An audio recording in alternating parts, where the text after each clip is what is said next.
গানগুলি আছে, লিল্লাহি তাকবীর, আল্লাহু আকবার ধ্বনিতে পালায়া যায়। লিল্লাহি তাকবীর, নারায়ে তাকবীর। আল কোরআনের আলো, আল হাদিসের আলো, নারায়ে তাকবীর। আমার ভাইরা, আমার বন্ধুগণ,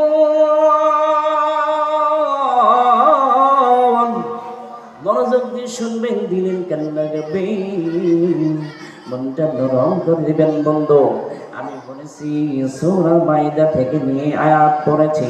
আল্লাহ রাব্বুল আলামিন বলেছেন, ইয়া আইয়ুহাল্লাযীনা আমানু তাকুল্লাহ আবতাগু ইলাইহি ওয়াসিলা ওয়াজাহিদু ফি সাবিলিল্লাহি লাআল্লাকুম তুফলিহুন।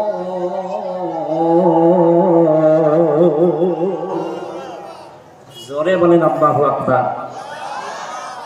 মদিনার নবী রাহমাতুল লিল আলামিন তিনি বলেন, কোন মুমিন ব্যক্তি যদি কোরআন শুনে লিল্লাহি তাকবীর, আল্লাহু আকবার বলে, আল্লাহ তাআলা তার দিলের ঈমান তাজা করে দেয়। কোন সুবহানাল্লাহ, জোরে কোন সুবহানাল্লাহ। তাহলে ইনশাআল্লাহ এখন থেকে আমরা লিল্লাহি তাকবীর, আল্লাহু আকবার ধ্বনি দেব ইনশাআল্লাহ। আল্লাহ তাআলা বলেন, আমি রবকে ভয় করো, আর কাউকে ভয় করা যাবে না।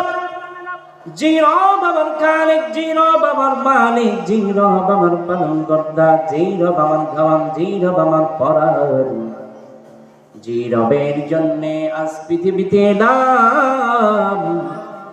মায়ের গর্ভের থেকে কত হাজার হাজার শিশু বিদায় না মৃত অবস্থায়। কথা বলেন ঠিক কিনা? জোরে বলেন ঠিক কিনা? আমার পাবনার মানুষ, আমার ভাষা কি বোঝা যাচ্ছে আপনাদের? বুঝতে পারেন? আল্লাহ রাব্বুল আলামিন বলেছেন, আমি রবকে ভয় করো। এই গোলাম, কার পিছনে দৌড়াও, কার পিছনে ছুটো, যে তোমার কিছুই দিতে পারে না, যে তোমার রক্ষা করতে পারে না, যে তোমার খাওয়াতে পারে না। ও গোলাম, তুমি কার পিছনে দৌড়াও? একবার কি মালিকের কথা তোমার মনে পড়ে? আল্লাহু আকবার। আল্লাহ তাআলা বলেন, আমাকে ভয় করো।